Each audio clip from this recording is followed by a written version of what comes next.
పలు సినిమాలకి నిర్మాతగా వ్యవహరించినటువంటి కేపీ చౌదరి ఈరోజు గోవాలో సూసైడ్ చేసుకున్నారు. మరి ఉదయమే పోలీసులు వెళ్లి చూసేసరికి అప్పటికి ఆయన చనిపోయినట్లు పోలీసులు నిర్ధారించారు. మరి కేపీ చౌదరి మీద గతంలో కూడా చాలా డ్రగ్స్కి సంబంధించినటువంటి అంశాల్లో చాలా ఆరోపణలు ఉన్నాయి.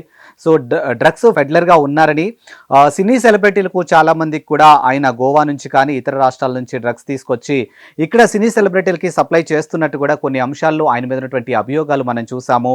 అలాగే గతంలో కూడా రేవ్ పార్టీలు కూడా కండక్ట్ చేసినట్టు కొన్ని అభియోగాలు ఆయన మీద ఉన్నట్టు మనకు తెలుస్తోంది.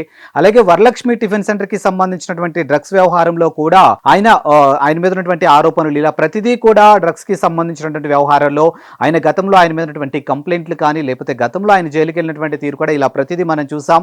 ఈ రోజు ఉదయం తాజాగా ఆయన గోవాలో సూసైడ్ చేసుకున్నట్టు ఒక అంశం అయితే వెలుగులోకి రావడం జరిగింది. సో పోలీసులు అక్కడికి వెళ్ళి చూసే వరకు అప్పటికే కేపీ చౌదరి చనిపోయినట్లు పోలీసులు నిర్ధారించారు. ఆ తర్వాత దీన్ని మీడియా వాళ్ళకు అఫీషియల్ గా అనౌన్స్ చేశారు. సో పలు సినిమాలకు నిర్మాతగా వ్యవహరించినటువంటి కేపీ చౌదరి సూసైడ్ చేసుకున్నట్టు పోలీస్ బృందాలు కూడా అఫీషియల్ గా అనౌన్స్ చేయడం జరిగింది.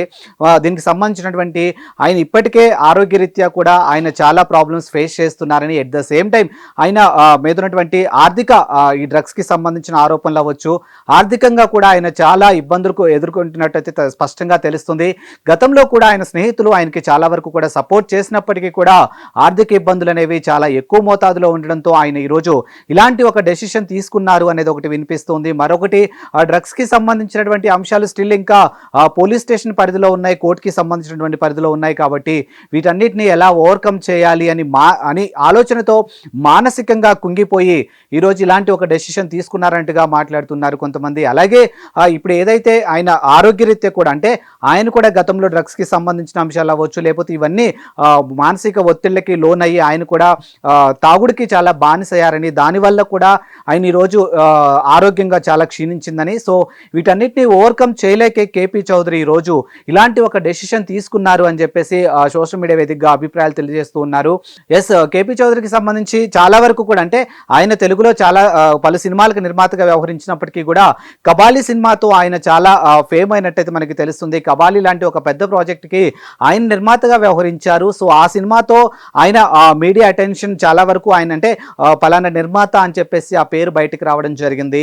ఈ డ్రగ్స్ కి సంబంధించినటువంటి అంశాలు వెలుగులోకి వచ్చినప్పుడు కూడా కబాలీ నిర్మాత కేపీ చౌదరి డ్రగ్స్ కి సంబంధించినటువంటి వ్యవహారాలు అన్నట్టుగా చాలా వరకు కూడా మీడియాలో మనం చూసాము. ఇక మొదటి నుంచి కూడా కేపీ చౌదరి లగ్జరీ లైఫ్ కి అలవాటు పడ్డారని, సో వాటన్నిటిని అంటే ఆ లగ్జరీ లైఫే ఈరోజు ఇలాంటి ఒక పరిస్థితులకు తీసుకొచ్చింది అనే కోణంలో కూడా చాలా మంది మాట్లాడుతున్నారు.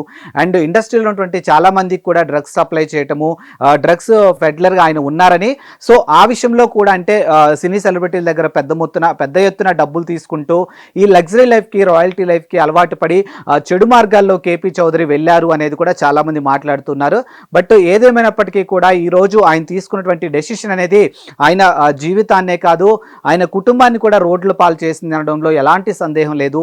సో మొత్తానికైతే పోలీసులు కూడా ఈ విషయాన్ని అఫీషియల్గా అనౌన్స్ చేశారు. కాబట్టి కేపీ చౌదరి సూసైడ్ వెనకాల కారణాలు ఏంటి అనే కోణంలో కూడా ఇప్పుడు పోలీసులు దర్యాప్తు చేస్తున్నారు.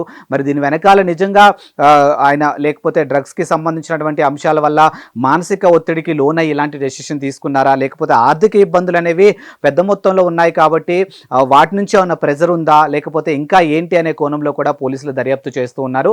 మరి దీనికి సంబంధించినటువంటి డీటెయిల్స్ ఇంకా మనకి కూడా తెలియాల్సి ఉంది.